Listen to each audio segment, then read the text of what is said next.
sont vides, elles ne sont jamais tout à fait vides, les caisses d'un État. Il y a toujours quelques restes.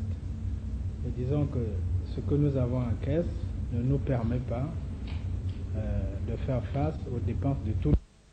Il y a toujours des recettes dans une caisse de l'État. C'est pas comme les caisses d'un privé. C'est pas la même chose. Espérez-vous, grâce à votre visite en France, pouvoir gérer plus facilement la situation au quotidien au Congo, à savoir payer les fonctionnaires pour le mois de juin, par exemple? Au stade actuel, je ne peux pas dire parce que c'est en fait le premier entretien que j'ai eu cet après-midi, après avoir reçu M. Proto, qui lui est pour le privé.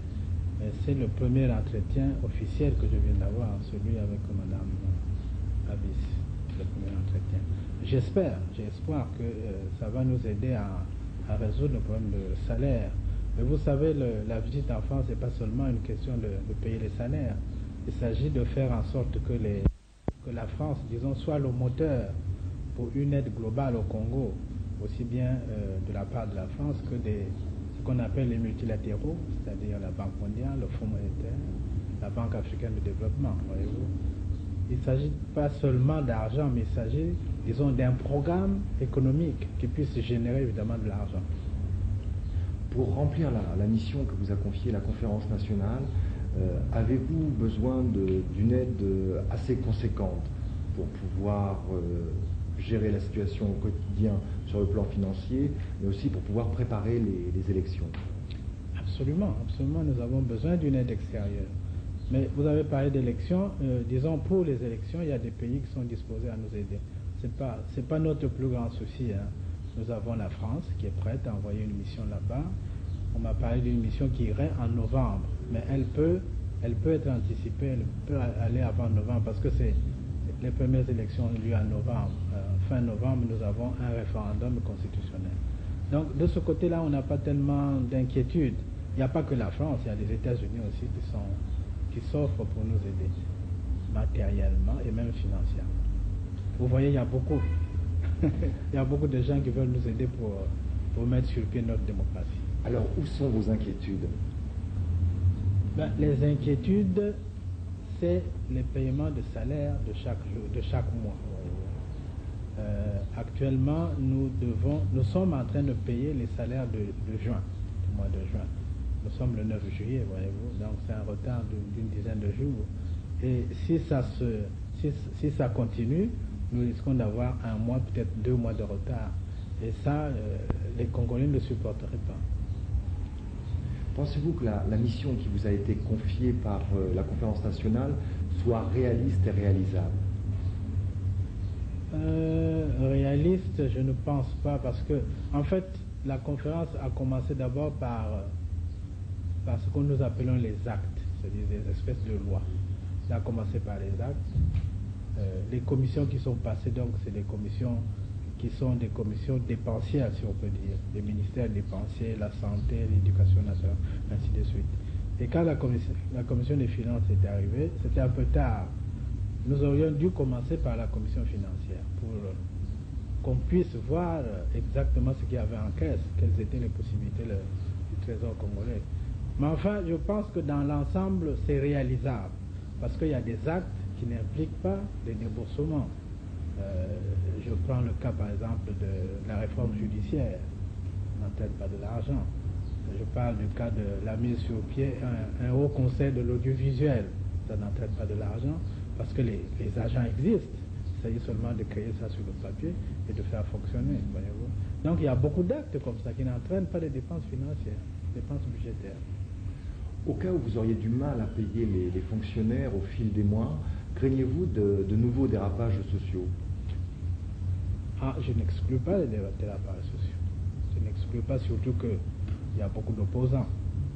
Il y a beaucoup d'opposants, le Parti congolais du travail en particulier, qui espérait voir élu son représentant, son candidat, qui n'a pas été élu malheureusement pour eux. Donc, il faut craindre qu'ils mettent de l'huile sur le feu. C'est une période difficile à gérer pour vous. C'est une période difficile, mais je pense que c'est jouable. Ces derniers temps, le chef de l'État a été un peu malmené. On a dénoncé les émoluments supplémentaires qu'il avait reçus durant ce premier semestre. Comment réagissez-vous à cette situation? J'étais personnellement très gêné par ça. Parce que, en fait, c'était pas qu'il n'avait pas droit à ces émoluments, c'est pas ça. Mais c'est que ces émoluments aient été consommés en 6 mois, alors qu'ils étaient destinés à être consommés en 12 mois. C'était ça, en fait. Mais les émoluments étaient bien destinés au chef de l'État. Votre tâche n'était pas aussi de remettre un peu d'ordre dans ce genre d'affaires? Oh, absolument, absolument. Disons que ça s'est produit avant que le nouveau gouvernement ne prenne les choses en main.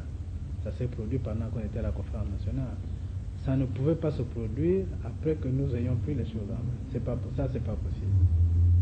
D'ailleurs, le trésorier a été relevé de ses fonctions. Parce que moi j'ai fait ce travail-là avant de sortir du pays.